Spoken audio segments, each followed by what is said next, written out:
केल्या जात नाही, कारण अनेकांना धर्मपाल काय आहे हेच माहिती नाही.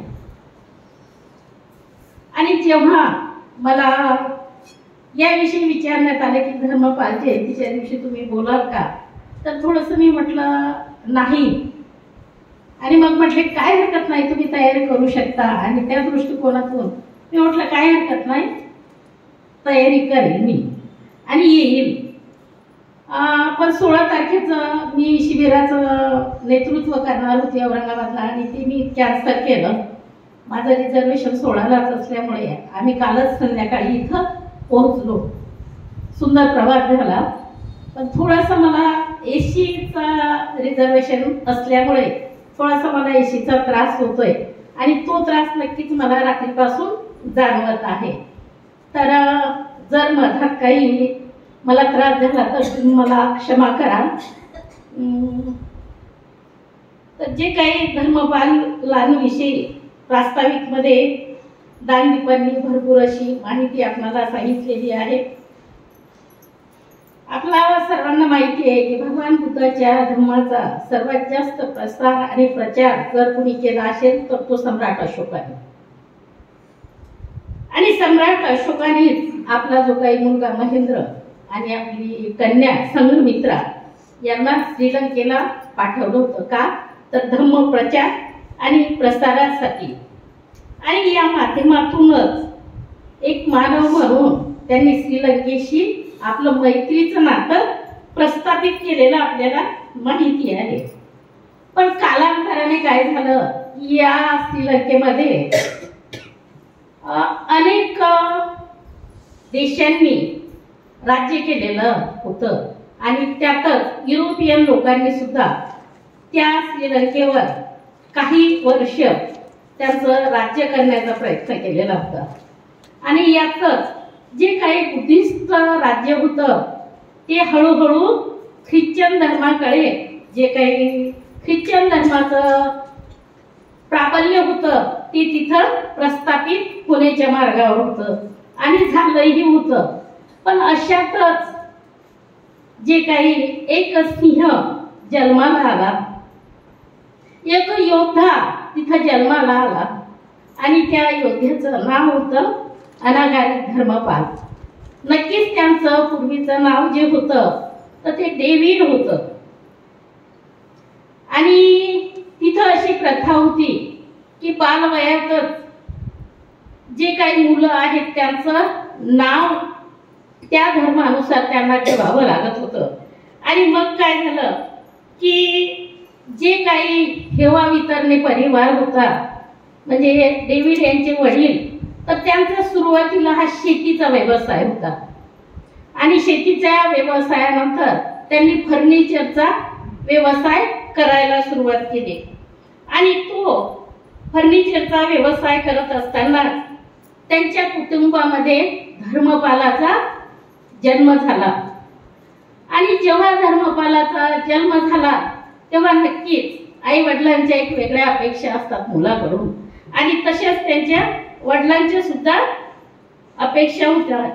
तर त्यांच्या आई वडिलांना काय वाटत होतं, तर जे काही डेव्हिड होते यांचे वडील हे वावितरणे, यांना असं वाटत होतं की मला जो काही मुलगा होणार आहे किंवा जो काही मला मुलगा झाला तर हा माझा जो काही व्यवसाय आहे हा पुढे नेणार आहे, माझ्या व्यवसायाची हा भरभराट करणार आहे, आणि माझा मुलगा खूप मोठा एक व्यावसायिक बनणार आहे, अशी आशा त्या वडिलांना होती. पण आईची काय अपेक्षा होती, आईला मनोमन वाटत होतं की माझ्या पोटी जो काही पुत्र येणार आहे तर तो खूप मोठा एक बौद्ध धर्माचा प्रचार आणि प्रसारक करणारा व्हावं. म्हणजे अशी आईची जी काही आकांक्षा होती ती अशा प्रकारची होती. आणि मग धर्मपालांचे जे काही वडील होते ते आनंदित झाले, का तर त्यांना मुलगा झाला आणि व्यवसाय पुढे नेणार आहे. आणि मग अशातच काय झालं की धर्मपाल लहान असताना त्यांना त्यांचं नाव ठेवण्यासाठी एका ख्रिश्चन मंदिरामध्ये नेण्यात आलं. आणि त्या मंदिरात नेल्यानंतर त्यांचं नाव तिथं ठेवण्यात आलं. दररोज सकाळ आणि संध्याकाळ जरी ख्रिश्चन धर्म असून त्याचं नाव ठेवण्यात आलं होतं, तरी दररोज संध्याकाळी त्यांचे आई वडील त्यांना विहारामध्ये घेऊन जात होते आणि त्यांना जे काही बुद्धिस्ट संस्कार आहेत हे त्यांच्यावर टाकण्यात येत होते. डेव्हिड हा लहानच होता. धर्मपाल लहान असताना ती त्या विहारामध्ये आई वडिलांसोबत जात होते आणि त्रिवार पंचांग प्रणाम करत होते. ज्याप्रमाणे आपले आई वडील बुद्ध धम्म आणि संघाला शरण जातात, तसंच अनुकरण ते छोटासा बाळ करत होता. आणि या गोष्टीतून नक्कीच आपल्याला ही गोष्ट शिकण्यासारखी आहे की त्यांनी त्यांच्या धर्माचे म्हणजे आपल्या बुद्धिस्ट धर्माचे कशा प्रकारे मुलांवर संस्कार टाकलेले आहेत आणि त्यातून धर्मपाल घडलेले आहेत.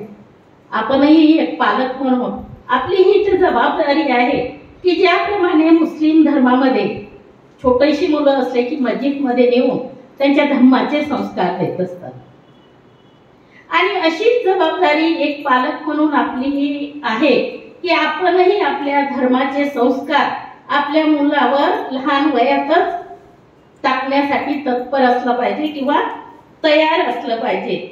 आणि मग जेव्हा ते 5 वर्षाचे झाले आणि 5 वर्षाचे असताना त्यांना एका शाळेत टाकण्यात आले. तिथं टाकल्यानंतर नक्कीच धर्मपालांसाठी ती परिस्थिती फार निराळी होती, कारण घरची परिस्थिती, आई वडील सगळं बुद्धिस्ट वातावरण, आणि शाळेत गेल्यानंतर जे काही विद्यार्थी होते किंवा जे काही शिक्षक होते तर ते वातावरण कसं पूर्ण ख्रिश्चन धर्मीय होतं. आणि मग त्यांच्या मनामध्ये असा प्रश्न निर्माण झाला की हे 2 गट आहेत. घरामध्ये गेलं तर बुद्धिस्ट वातावरण आणि शाळेमध्ये गेलं तर ख्रिश्चन वातावरण, आणि अशी त्यांच्या मनाची द्विधा निर्माण झाली.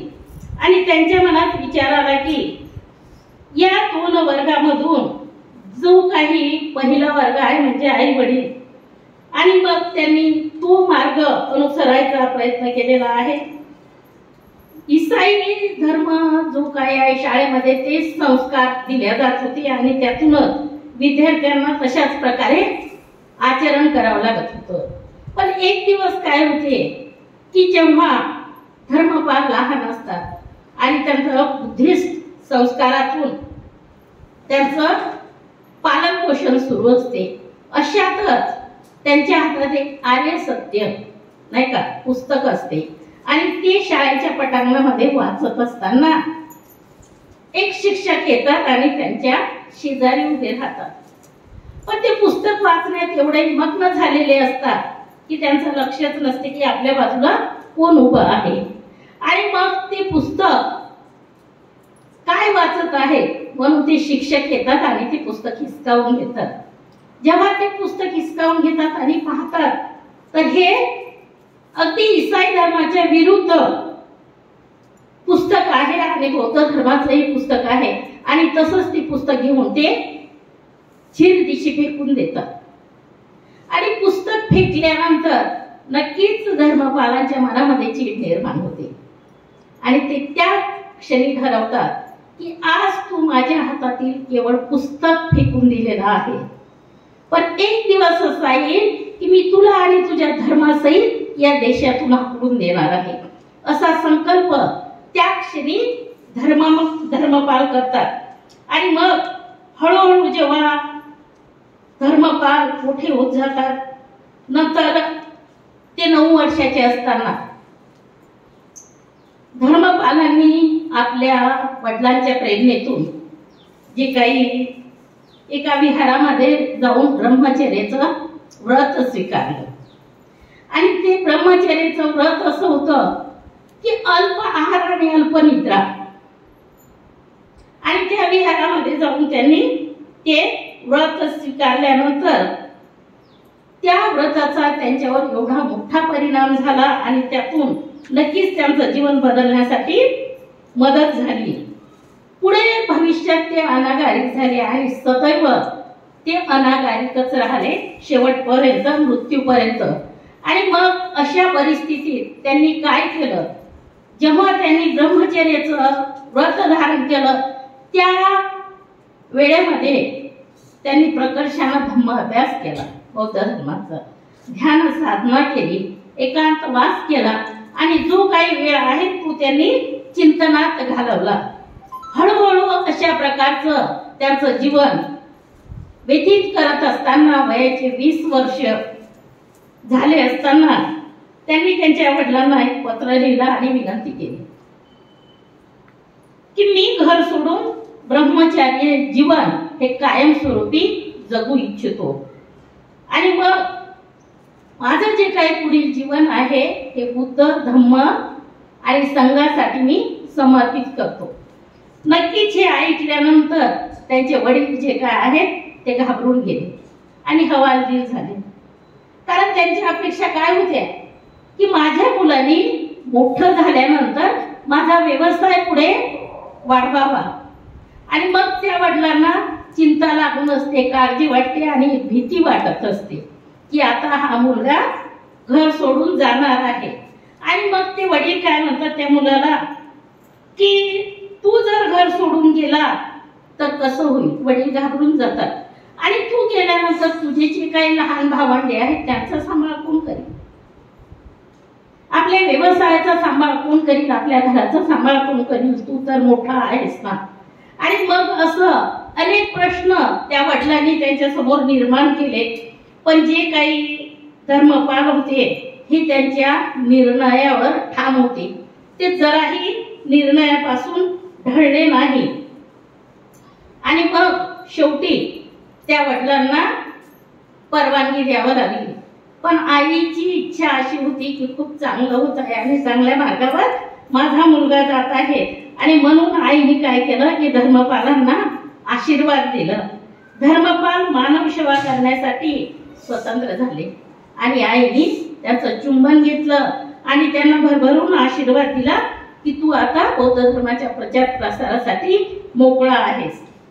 आणि नंतर पुढे जे काही सन 1883 मध्ये धर्मपालांनी थिओसॉफिकल जी काही सोसायटी होती त्या सोसायटीमध्ये त्यांनी पत्र लिहिलं आणि त्या सोसायटीमध्ये मला सामील करून घ्या अशा प्रकारची त्यांनी विनंती केली. आणि ती सोसायटी जी काही चालवणारे होते तर ते होते कर्नल ऑलकाट आणि मॅडम बावस्की. आणि ते चांगल्या प्रकारे भगवान बुद्धाच्या धम्माचा प्रचार आणि प्रसार करत होते. त्यामुळे यांची त्यांच्यावर श्रद्धा बसली आणि त्यांनी त्यांच्या संस्थेत दाखल होण्यासाठी त्यांना विनंती केली. आणि त्यांना मनोमन वाटत होते की यांच्यामध्ये खूप श्रद्धा आहे भगवान बुद्धांविषयी आणि हे चांगल्या प्रकारचे अनुयायी आहेत आणि ते मला समजून घेतील. आणि मग या श्रद्धेतून त्यांनी तिकडे जाण्यासाठी विनंती केली. आणि त्या सोसायटीमध्ये जेव्हा ते दाखल झाल्यानंतर त्यांना तिथे एक वाक्य पाहायला मिळालं की जे सत्याला पाहतात ते एकच शरणस्थान आहे, ते म्हणजे बुद्धांचं. आणि हे वाक्य वाचल्यानंतर त्यांना खूप मोठी एक प्रेरणा मिळाली. जो भावनिक प्रतिसाद आहे तो त्यांच्या आतून निर्माण झाला आणि त्यांना असं वाटलं की नाही, खूप योग्य ठिकाणी मी आलो. आणि ते जे वाक्य वाचलेलं होतं त्या वाक्याचा त्यांच्यावर एवढा परिणाम झाला की ते आपल्या डायरीच्या किंवा वहीच्या प्रत्येक पानावर ते वाक्य लिहू लागले.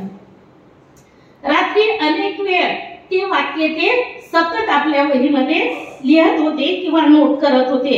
आणि या वाक्यामुळे धर्मपाल खूप मोठे असे प्रभावित झालेले आपल्याला पाहायला मिळते.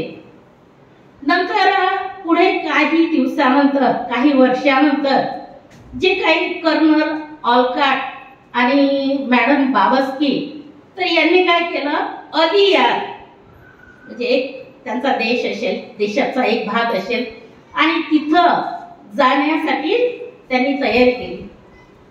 आणि जात असताना त्यांनी धर्मपालांना सुद्धा सोबत घेऊन जायचं असं ठरवलं. आणि जेव्हा त्यांनी धर्मपालांना सांगितलं की आपल्याला एदियारला जायचं आहे आणि एदियारला जाण्यासाठी नक्कीच त्यांनी त्यांच्या आई वडिलांसाठी गेले. आणि आई वडिलांना त्यांनी विचारलं की मी मॅडम बावस्की आणि ऑलकाट सोबत एदियारला जात आहे तेव्हा त्यांच्या वडिलांनी जे काही अनुभव सांगितला की मला भयंकर स्वप्न पडलेलं आहे, तू जाऊ नकोस, अशी एक प्रकारची भीती धर्मपालांच्या मनामध्ये त्यांच्या वडिलांनी निर्माण केली. आणि अशी भीती निर्माण केल्यानंतर त्यांनी सरळ त्यांना नकार दिला की तू जाऊ शकत नाही. आणि मग असं असताना त्यांनी काय केलं की पुन्हा त्यांच्या दादाजीकडे म्हणजे आबाजी जे असतात त्यांच्या इकडे त्यांना पाठवलं, म्हणजे गेले की तू तुझ्या आजोबांना विचार. आणि मग ते तिथेही गेले, त्यांनीही त्यांना नकार दिला नाही जायचं म्हणून.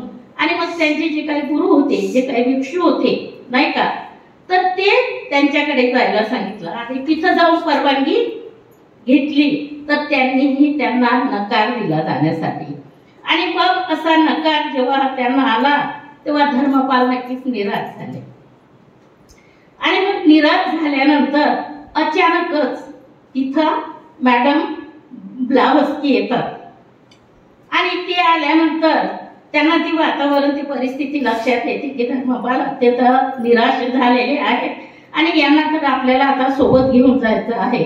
आणि मी ती अचानक येऊन ती सांगत आहे की तुम्ही जर त्याला तिकडे जाण्यासाठी परवानगी नाही दिली तर तो मरणार आहे, तो त्याचा मृत्यू होणार आहे. आणि मग अशी एक प्रकारची भीती त्या मॅडम यांच्या परिवारामध्ये किंवा या सर्वांमध्ये घालून देतात. आणि मग अशा भीतीपोटी जे काही घरचे सदस्य असतात ते सर्वजण त्यांना परवानगी देतात की तो निराश होणार आहे आणि या निराशेतच तो मृत्यू पाहू शकतो आणि त्याची सर्वस्वी जबाबदारी मी घेतो सुरक्षित नेण्याची आणि आणण्याची, तर तुम्ही त्याला परवानगी द्या. आणि असं केल्यानंतर अशा भीतीपोटी नक्कीच ते जे काही आई वडील असतात किंवा जे काही गुरुजी असतात तर ते तयार होतात आणि धर्मपाल अशा प्रकारे त्यांच्या सोबत त्या अदियारला जातात. आणि मग अदियारला गेल्यानंतर ते जात असताना किंवा त्यांचं जे काही जीवन आहे हे खूप चांगल्या पद्धतीनं ते व्यतीत करत असतात. असं करत असताना अनेक देशामध्ये धर्मपालांनी भेटी दिलेल्या आहेत, अनेक देशामध्ये ते गेलेले आहेत. चीन आहे, जपान आहे, ब्रह्मदेश आहे नाही का, अमेरिका आहे, इंग्लंड आहे. आणि मग त्यांचा एक मजेदार किस्सा धर्मपाल आपल्या मित्रांना सांगतात की ते अमेरिकेला जात असताना जहाजामध्ये बसले आणि जहाजामध्ये बसलेले असताना त्यांच्यासोबत जी काही संदूक असते किंवा ज्याला आपण पेटी म्हणतो, बॅग म्हणतो, त्या संदूक मध्ये त्यांनी सोबत आवर्जून 2 वस्तू नेल्या होत्या. आणि ती वस्तू एक होती जे काही ख्रिश्चन धर्माचं बायबल आणि दुसरी जी वस्तू होती ती विशुद्ध मक्क. आणि ह्या 2 वस्तू त्यांनी आवर्जून आपल्या ट्रंक मध्ये सोबत घेऊन गेले. जेव्हा त्यांचा प्रवास संपला आणि निश्चित स्थळी जेव्हा ते पोहोचले आणि तिथं पोहोचल्यानंतर त्यांनी त्यांची जी काही ट्रंक आहे ती उघडली आणि आश्चर्य झालं की त्या ट्रंक मध्ये असलेलं जे काही बायबल होतं तर ते फाटून त्याचे तुकडे तुकडे झालेले होते आणि विशुद्धी मग मात्र सुरक्षित होतं. आणि त्यांना हसायला आलं की असा काय चमत्कार झाला. आणि हा अनुभव जेव्हा त्यांनी त्यांच्या मित्राला सांगितला तेव्हा त्या मित्राला पण त्या गोष्टीचं नक्कीच आश्चर्य झालेलं पाहायला मिळते. नंतर पुढे 22 जानेवारी 1891 साली जे काही धर्मपाल आहेत ते प्रथम बुद्धगयेला गेले. आणि बुद्धगयेला गेल्यानंतर त्या पवित्र ठिकाणी गेल्यानंतर तिथला जो काही त्यांचा अनुभव आहे तो त्यांनी कथन केला. ते केवळ 26 वर्षाचे होते. बुद्धगयेला सुरुवातीला जेव्हा गेले ते वयाचे 26 वर्ष होते त्यांचे. आणि 26व्या वर्षी जेव्हा ते बुद्धगयेला गेले आणि त्या ठिकाणी जेव्हा त्यांनी ते प्रतिमा पाहिल्या, बुद्ध रूप जेव्हा पाहिले, भग्न अवस्थेत ते बुद्धांच्या अनेक मुद्रा त्यांनी पाहिल्या आणि ते एकदम उद्विग्न झाले, खूप भावनिक झाले. आणि मग अशा परिस्थितीमध्ये त्यांनी जेव्हा त्या शांत ठिकाणी जाऊन वज्रासनाला वंदन केलं. ते त्यांच्या डायरीमध्ये त्यांचे अनुभव लिहितात की त्या वज्रासनाला जेव्हा मी स्पर्श केला तेव्हा आश्चर्यकारक अशी प्रेरणा मला मिळाली. बघा, आपण अनेक वेळा त्या वज्रासनाजवळ गेलेलो आहोत. बुद्धगयेला आपल्यापैकी अनेक जण गेलेले असतील. आपण कुठल्या भावनेतून जातो, आपल्याला काय स्पर्श केल्याने अनुभव येतो. आणि जेव्हा त्यांनी त्या वज्रासनाला स्पर्श केला आणि ते असं म्हणतात की जे काही संपूर्ण शरीर आहे हे क्षारून गेला. आश्चर्यकारक अशी प्रेरणा मला मिळाली आणि मी प्रेरित झालो. यासारखे ठिकाण संपूर्ण विश्वामध्ये कुठेही पाहायला मिळत नाही. कारण या ठिकाणी राजपुत्रांनी बुद्धत्वाची प्राप्ती केलेली आहे, ज्ञानाची प्राप्ती केलेली आहे आणि सर्व भौतिक बाबींचा त्याग करून त्यांना बुद्धत्व प्राप्ती झालेली आहे. आणि अशा बोधी वृक्षाखाली समाधी प्राप्त केलेली आहे. आणि जे काही त्या क्षणाला वंदन केल्यानंतर संपूर्ण त्याच्या व्यक्तिमत्वामध्ये बदल झालेला आपल्याला पाहायला मिळतो. नंतर जे काही अनागारिक धर्मपाल आहेत तिथे गेल्यानंतर त्यांच्यासोबत एक भिक्षू होते, कोजेन नावाचे होते. आणि या दोघांनी तिथं गेल्यानंतर एक दृढ प्रतिज्ञा केली की जोपर्यंत बौद्ध भिक्षू हे ठिकाण आपल्या अधिकारात घेण्यासाठी येणार नाही तोपर्यंत आम्ही इथेच राहणार आहोत, असा क्षणिक निर्णय त्यांनी घेतला. पण तिथल्या महंतांनी त्यांना खूप त्रास दिलेला आहे. त्यांच्यासोबत जे काही सहकारी होते अनेक वेळा त्यांनी ते आंदोलन करण्याचा प्रयत्न केलेला आहे. त्या आंदोलनासाठी ते अनेक देशामध्ये जाऊन दान गोळा करण्याचा प्रयत्न केलेला आहे, तेही कमी पडत होतं. आणि मग त्यांनी असा निर्णय घेतला की बाजूला जे काही एक विहार होतं तिथं त्यांनी राहण्याचा निर्णय घेतला. आणि निर्णय घेऊन आपण इथून त्या विहारासाठी प्रयत्न करू. आणि असं जेव्हा ठाम निर्णय घेतला तेव्हा महंताला माहिती झालं की हे आता ही जी काही जागा आहे किंवा हे जे काही विहार आहे ताब्यात घेण्यासाठी प्रयत्न करत आहेत. आणि मग त्यांनी तिथला जो काही गव्हर्नमेंट होतं नाही का त्यांना जाऊन भेटले. आणि हे कसं आमच्या ताब्यात मिळेल. त्यांनी तेव्हा सांगितलं की हे महंताच्या ताब्यात आहे आणि तो विकायला तयार आहे, तर तुम्ही ते विकत घेऊ शकता. जेव्हा यांनी तसा प्रयत्न केला पण यांच्या जवळ दान राशी कमी पडली. आणि दान राशी कमी पडल्यानंतर यांनी पुन्हा प्रयत्न सुरूच ठेवले. आणि मग एक दिवस असं येते की महंत म्हणते की मला विकायचंच नाही, काही हिस्सा मी विकणार आहे पण हे विहार मी विकणार नाही. आणि जेव्हा हे यांचे सहकारी हे प्रयत्न करत असतात तेव्हा या महंताला कळालं. आणि त्याचे जे काही लोक होते, जे काही गुंड म्हणतो आपण नाही का, त्याचे जे काही साथीदार होते हे येतात आणि यांच्या साथीदारांना म्हणजे ते भिक्षू असतात त्यांना लाठ्या काठ्यांनी मारहाण करतात. आणि एवढं मारतात की ते रक्त बंबाळ होतं, त्यांचे डोके फुटते आणि ते रक्त त्या फरशीवर पडलेलं असतं. तरीही जी काही पोलीस असतात कंप्लेंट केल्यानंतर ते काहीही कारवाई करत नाही. धर्मपाल सांगतात की इथं रक्त पडलेलं आहे, इथं रक्त सांडलेलं आहे, इथं रक्ताचे धब्बे आहेत, पण तरीही ते लोक काहीही कारवाई करत नाहीत. आणि जेव्हा कोर्टात जातात तेव्हा ते त्यांना आवर्जून सांगतात की नाही, तुमचा काहीही उपयोग होणार नाही, तुम्ही तुमचं मागं घ्या. कारण त्यांना माहिती असतात की हे लोक किती गुंड प्रवृत्तीचे आहेत आणि काहीही उपयोग होणार नाही. आणि मग अशामध्येच 31 मे 1891 मध्ये महाबोधी सोसायटीची ती स्थापना करतात.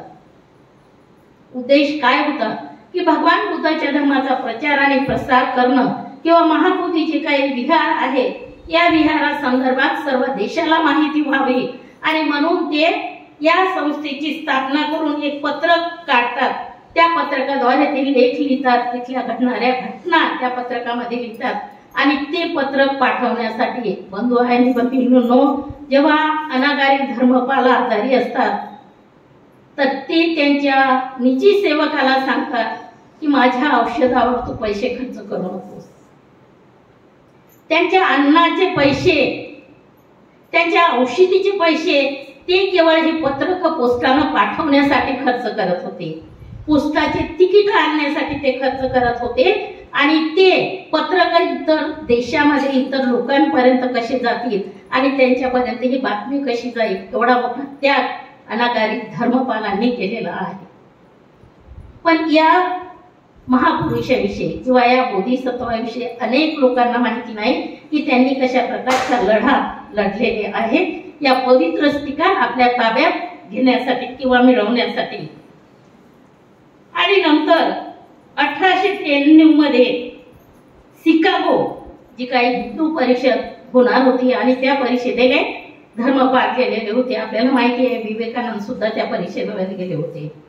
पण या परिषदेमध्ये जात असताना किंवा जाण्यासाठी जेव्हा ते तयार होते तेव्हा आवर्जून त्यांना विरोध करण्यात आला ते कर्नल आणि मॅडम बाबस्कीकडून की तुम्ही तिथं जाऊन काहीही उपयोग नाही, कारण तुमच्या वेळेचा अपव्यय आहे, तुमची वेळ तिथं बर्बाद होणार आहे, कारण उपयोग काहीही होणार नाही. आणि असं सांगितल्यानंतर जेव्हा त्यांचे आई वडील किंवा नातेवाईक आणि मित्र यांचा ते निरोप घ्यायला गेले तेव्हा त्यांनीही त्यांना विरोधच केलेला आहे की तुम्ही जाऊ नका. पण तरीही धर्मपाल तिथं जातात आणि आपलं जे काही मत आहे ते तिथं व्यक्त करताना आपल्याला पाहायला मिळते. आणि त्यांच्या वेळेतला वेळ त्याने विवेकानंदांना दिलेला आहे हेही आपल्याला अवगत आहे. नंतर पुढे जे काही धार्मिक जीवन जगत असताना एक मॅडम त्यांना भेटते, तिचं नाव आहे की मेरी फास्टर. धर्मपाल म्हटले की मेरी फास्टरला आपण विसरून चालणारच नाही, कारण धर्मपालांच्या कार्यासाठी शेवटच्या क्षणापर्यंत जे काही दान आहे हे या मॅडमने दिलेलं आहे. त्यांना प्रचार आणि प्रसारासाठी जे काही धनराशी आहे या मॅडमने देण्याचा प्रयत्न केलेला आहे. त्यांची थोडक्यात भेट झालेली होती. त्या खूप त्यांचा स्वभाव चिडचिड होता आणि ते धर्मपालांना सांगतात की माझा स्वभाव खूप चिडचिड आहे आणि खूप उग्र आहे, माझं कुणाशीही पटत नाही, मी काय करू. आणि मग धर्मपाल त्यांना केवळ मैत्री भावना ध्यान साधना करायला सांगतात आणि त्या मैत्री भावना ध्यान साधनेचा त्यांच्यावर एवढा मोठा परिणाम होते की त्यांचं संपूर्ण जीवन बदलून जाते. आणि जे काही नातेवाईक असतात किंवा जे काही नातेसंबंध असतात त्यांचे ते सुधारतात आणि तिथून ती खूप प्रभावित होते आणि शेवटपर्यंत शेवटच्या क्षणापर्यंत ती धर्मपालांना मदत करत असते. तिला एवढी मोठी मदत केलेली असते की अनेक ठिकाणी धर्मपाल विहार निर्माण करू शकले, शाळा काढल्या, अनेक विद्यालयाची निर्मिती केली आणि अनेक दवाखाने त्यांनी निर्माण केलेले आपल्याला पाहायला मिळतात. आणि असं करत असताना 700 वर्षापूर्वी जी काही जुनी भगवान बुद्धाची मूर्ती होती ती जपानी मूर्ती होती आणि ती जपानी मूर्ती आणून त्यांनी ती मूर्ती काही दिवस ज्या ठिकाणी राहत होते तिथं ठेवलं आणि त्यांनी ठरवलं की जरी हे पंत आपल्याला या विहाराचा ताबा देत नाही तर त्यांनी काय करावं, ती जपानी जुनी 700 वर्षापूर्वीची मूर्ती त्यांनी घेतली, गयेवरून बुद्ध गयेला आणली आणि त्या बोधी विहाराच्या वरच्या माळ्यावर ती मूर्ती प्रस्थापित करण्याचं त्यांनी ठरवलं. ते नेत असताना 2 मुस्लिम बंधू त्यांना मिळाले आणि त्यांनीही ती मूर्ती तिथं पोहोचण्यासाठी त्यांना मदत केलेली पाहायला मिळते. नंतर 16 जानेवारी 1933 मध्ये धर्मपाल यांनी उपसंपदा घेतलेली आपल्याला पाहायला मिळते. आणि त्यांनी जे काही उपसंपदा घेतलेली आहे तर पूर्ण ती उपसंपदा घेतल्यानंतर ते काही दिवसातच आजारी पडले आणि त्यांना हृदयविकाराचा आजार झाला.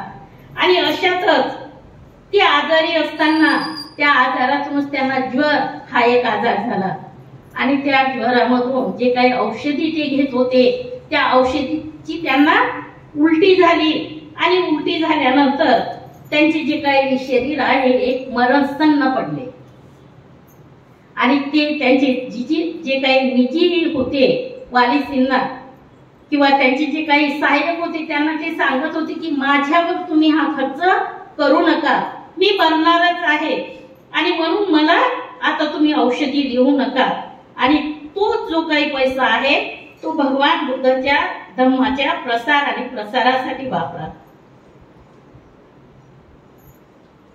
जेव्हा जेव्हा त्यांना जास्त त्रास होत होता तेव्हा ते एक वाक्य म्हणत होते की मला लवकर मरू द्या, माझ्यावर तुम्ही पैसे खर्च करू नका, मला लवकर मरू द्या आणि पुन्हा जन्म घेऊ द्या, मी लवकर मरून पुन्हा मला जन्म घेऊ द्या, कारण भगवान बुद्धाच्या धम्माचा प्रसार आणि प्रचार मला पुन्हा करायचा आहे आणि म्हणून मला लवकर मरू द्या.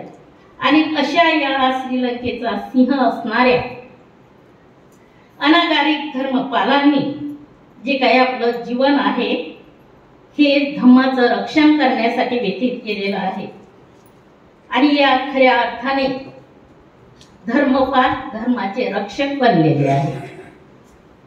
आणि अशाच या धर्मपालांचा जन्म 1864 मध्ये झालेला आहे आणि नंतर त्यांनी बरेच वर्ष त्यांचे जीवनाचं जे काही ध्येय आहे त्या ध्येयाप्रती ते प्रामाणिक राहिलेले आहे. अशातच 1891 मध्ये दुसऱ्या बोधिसत्वाचा उदय होतो आणि ते बोधिसत्व म्हणजे डॉक्टर बाबासाहेब आंबेडकर. आपण जर पाहिलं तर अनागारिक धर्मपालांच्या प्रसार आणि प्रसाराची व्याप्ती भौगोलिक परिस्थिती खूप मोठी होती, पण बाबासाहेबांच्या भौगोलिक परिस्थिती जरी लहान असली तरी त्यांच्या समाजासाठी खूप मोठं कार्य केलेलं आपल्याला पाहायला मिळते. आणि म्हणून अशा या दोन्ही बोधिसत्वाविषयी सांगत असताना की धम्माचे रक्षण करण्यासाठी धम्माचे आचरण करून बुद्ध आणि धम्माचे शरण त्यांनी स्वीकारलेले आपल्याला पाहायला मिळते. आणि बाबासाहेबांनी जे काही आपलं जीवन आहे हे संपूर्ण जीवन धर्मपालांसारखंच व्यतीत केलेलं आपल्याला पाहायला मिळते. धर्मपालांनी जेवढ्या शाळा, दवाखाने आणि महाविद्यालय स्थापन केली तसेच डॉक्टर बाबासाहेबांनी सुद्धा त्यांच्या जीवनामध्ये जी काही पीपल एज्युकेशन सोसायटी आहे निर्माण केलेली आहे नाही का. अनेक ठिकाणी त्यांनी कॉलेज निर्माण केलेले आहे आणि आपल्या बांधवांसाठी त्यांनी जी काही व्यवस्था आहे, शैक्षणिक सुविधा जी आहे त्यांनी ती निर्माण केलेली आपल्याला पाहायला मिळते. आपण कल्पना करू शकतो की जर या बोधिसत्वाचा जन्म झाला नसता, बाबासाहेब जर आज आपल्याला मिळाले नसते तर आपली परिस्थिती काय असती, आपण आज कुठल्या स्थितीमध्ये असतो, आज काय परिस्थिती आपल्यावर बितली असती. आज ज्या परिस्थितीमध्ये आपण राहतो ही परिस्थिती नक्कीच आपल्याला अनुभवायला मिळाली असती का. आणि म्हणून अनंत असे उपकार या बोधिसत्वांचे आपल्यावरती आहे आणि म्हणून आपण हयात असेपर्यंत या बोधिसत्वांना विसरूच शकत नाही. आणि अशाच या बोधिसत्वाला जे काही प्रतिसाद दिलेला आहे तो म्हणजे भंते उर्गेन संघरक्षेची. आताच दानदीपांनी आपल्याला सांगितलेलं आहे की जे काही महाबोधी सोसायटीचं जे काही पाक्षिक होतं, जे काही पत्रक होतं, त्या पत्रकामध्ये बाबासाहेबांनी 1950 साली जो काही लेख लिहिलेला आहे भगवान बुद्ध आणि त्याच्या धम्माचे भवितव्य, आणि हा लेख वाचूनच भंते प्रभावित झाले आणि कशा प्रकारचा धम्मसेवक असावा, कशा प्रकारचा धम्म प्रचार आणि प्रसारक असावा या हेतूनेच भंतेंनी या संघाची निर्मिती केलेली आहे आपल्याला पाहायला मिळते. ज्याप्रमाणे धर्मपालांनी एक बोधिसत्व म्हणून त्यांच्या जीवनात कार्य केलेलं आहे, बाबासाहेबांनी जसं कार्य केलेलं आहे तसंच भंतेंनी त्यांच्या जीवनामध्ये कार्य केलेलं आहे. अनेक ठिकाणी त्यांनी हॉस्टेल्स निर्माण केलेले आहे नाही का. अनेक ठिकाणी त्यांनी, आपण पुण्यासारख्या ठिकाणी पाहतो जीवक जी बिल्डिंग आहे तिथं दवाखाने होते, शिवण क्लास होते, महिलांसाठी सुविधा होत्या, अंगणवाड्या, बालवाड्या चालत होत्या. आणि हॉस्टेल्स अनेक ठिकाणी होते आणि या संघाचा अनेक ठिकाणी शाखा निर्माण झालेल्या आहेत. अनेक देशामध्ये हा संघ पसरलेला आहे. काय हेतू होता, काय उद्देश होता, आणि म्हणून एक बोधिसत्व दुसऱ्या बोधिसत्वाला कशा प्रकारे प्रतिसाद देत असतो, कशा प्रकारचे त्यांचे उद्देश असतात आणि ते त्यांचं जीवन कशा प्रकारे व्यतीत करत असतात, अशाच प्रकारचं आपल्याला प्रेरणा देण्याचं काम हे बोधिसत्व सतत करत असतात. आणि ही प्रेरणा आपण तेव्हाच घेऊ शकतो जेव्हा आपण यांच्या प्रती कृतज्ञतेचा भाव आपल्या मनामध्ये निर्माण करू, की हा जर बुद्ध नसते, बुद्धांनी जर हा धम्म मला सांगितला नसता तर मी आज सुखाचं जीवन जगू शकली नसती. बाबासाहेबांनी जर मला हे अधिकार दिले नसते संविधानाच्या माध्यमातून, बुद्धाचा धम्म जर पुन्हा या देशात आणला नसता तर आज माझं जीवन कसं असतं आपण कल्पना करू शकतो. आणि म्हणून अनंत असे उपकार या बोधिसत्वांचे आपल्यावरती आहे. आणि जर आपण खऱ्या अर्थानं त्यांना आपण त्यांचे वारसदार समजत असू तर आपलंही नक्कीच काहीतरी कर्तव्य आहे. त्यांच्या धम्माचा प्रचार आणि प्रसार करणं हे आपलं कर्तव्य आहे आणि नक्कीच आपण ते करणार आहोत. जर आपण त्यासाठी तयार नसतो तर आज इथं आपण उपस्थित नसतो. पण ही तेवढं सत्य आहे की हे करण्यासाठी सुद्धा कर्म लागतात. आणि म्हणूनच जर पुण्याचा साठा असेल तर नक्कीच आपण या त्रिरत्नाच्या संपर्कात येऊ शकतो. आता किती लाखो लोक आहेत, किती आहेत धम्माच्या संपर्कात, किती आहेत बुद्धाच्या संपर्कात. बाबासाहेबांनी एवढ्या सगळ्या सुविधा आपल्याला निर्माण करून दिल्या तरी बाबासाहेबांविषयी किती लोक आहेत प्रामाणिक. आणि म्हणून ह्या गोष्टीचा खऱ्या अर्थानं आपल्यावर परिणाम होत असते. आपण जेव्हा अंतर्मुख होत असतो अशा प्रकारचा कृतज्ञतेचा भाव आपल्यामध्ये निर्माण झाल्याशिवाय राहणार नाही. आणि म्हणून आयुष्य किती आहे माहित नाही, पण जे क्षण आपल्याला लाभलेले आहेत ते क्षण आपण चांगल्या प्रकारे व्यतीत करू शकतो. असं म्हणतात की बाबासाहेब म्हणतात की तुमच्या जीवनाचे शिल्पकार तुम्हीच आहात. आणि म्हणून आपण आपल्या स्वतःला प्रश्न विचारू शकतो, निर्माण करू शकतो की खरंच मी माझ्या जीवनाचा शिल्पकार आहे का. आणि आपलं जीवन घडवणं हे खरोखर आपल्याच हाती आहे. आपणच आपल्या जीवनाचे शिल्पकार आहोत. कारण ज्या काही गोष्टी आपल्या मनामध्ये निर्माण होत आहेत त्या कुशल जर असतील आणि त्या कुशल मार्गावर जर आपण आरूढ असू तर नक्कीच आपल्या जीवनाचे शिल्पकार आपणच आहोत. आपल्याला कुणीही थांबवू शकणार नाही. कितीही अडचणी आल्या तरी त्या अडचणींना आपण घाबरून जाणार नाही. आपला मार्ग जो आहे तो सत्याचा आहे हे जेव्हा आपल्याला कळते तेव्हा आपण त्या मार्गावरून ढळणार नाही. आणि म्हणून धर्मपालांनी जे काही वाक्य आहे ते सतत त्यांनी लिहिलेलं आहे की भगवान बुद्धाचाच धम्म सत्य आहे, हेच खरं शरणस्थान आहे. आणि त्यांनी त्यांचं संपूर्ण जीवन एक प्रकारे समर्पित केलेलं आहे भगवान बुद्धाच्या धम्माच्या प्रसार आणि प्रसारासाठी. आणि त्यांच्या आईचं जे काही स्वप्न होतं ते साकार करण्यासाठी नक्कीच त्यांनी प्रयत्न केलेले आहे. जरी वडिलांना वाटत होतं की खूप मोठा व्यवसायी व्हावा, पण कालांतराने त्यांच्या वडिलांनी सुद्धा त्यांची काही संपत्ती होती, जे काही धन होतं हे अनागारिक धर्मपालांना दान दिलेलं आहे. त्यातून त्यांनी अनेक दवाखाने आणि संस्था निर्माण केलेल्या आपल्याला पाहायला मिळतो. जेव्हा आम्ही श्रीलंकेमध्ये गेलो आणि तिथं जेव्हा आम्ही धर्मपालांविषयी विचारत होतो कुणालाही काहीच माहिती नव्हतं. धर्मपाल कोण अशा प्रकारचे ते प्रश्न उपस्थित करत होते. आणि म्हणून आजही जिथं जन्म झाला तिथं आजही धर्मपालांना पाहिजे तेवढ्या प्रमाणात ओळखत नाही. कारण की त्यांचं खूप मोठं कार्य हे भारतामध्ये झालेलं आहे. महाबोधी विहारासाठी त्यांनी खूप मोठं कार्य केलेलं आहे. आणि जरी हे विहार आपल्या ताब्यात येत नसलं तरी धर्मपालांनी एक संकल्प केला आणि बुद्धांच्या अस्थी जेव्हा त्यांना मिळाल्या तेव्हा त्यांनी त्या अस्थी सारनाथ येथील विहारामध्ये स्थापित केल्या आणि तशाच प्रकारचं एक मोठं विहार तिथं त्यांनी तयार केलेलं आहे, निर्माण केलेलं आहे. असं महान कार्य या बोधिसत्वांनी आपल्या जीवनामध्ये केलेलं आहे आणि नक्कीच आपण त्यांच्याकडून एक आदर्श घेऊ शकतो जर आपण खऱ्या अर्थानं भगवान बुद्धाच्या धर्माचे पाईक समजत असू, जर आपण त्यांचे वारसदार समजत असू, तर नक्कीच त्यांनी केलेल्या कार्याला आपण हातभार लावू शकतो, त्यांचं कार्य आपण पुढे नेऊ शकतो. आणि म्हणून त्यांच्या जयंतीपासून आपल्याला हेच एक शिकायचं आहे की खरोखर अशा बोधिसत्वाच्या संपर्कात येणं सुद्धा महान एक कर्तव्य आहे, आपलं महान एक कर्म आहे, आपलं पुण्य कर्म आहे, कुशल कर्म आहे की आपण आज अशा महान आदर्शाच्या संपर्कामध्ये आहो आणि आपलं जीवन आपण व्यतीत करत आहोत.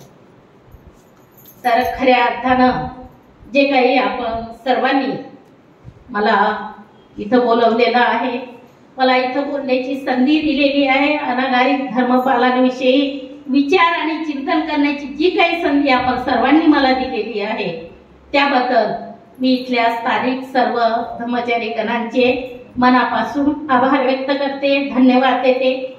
आपण सर्वांनी खूप शांतपणे मला ऐकून घेतलेलं आहे त्याबद्दल मी आपणा सर्वांचे मनपूर्वक असे आभार व्यक्त करते आणि इथंच थांबते. जय भीम, नमो बुद्धाय.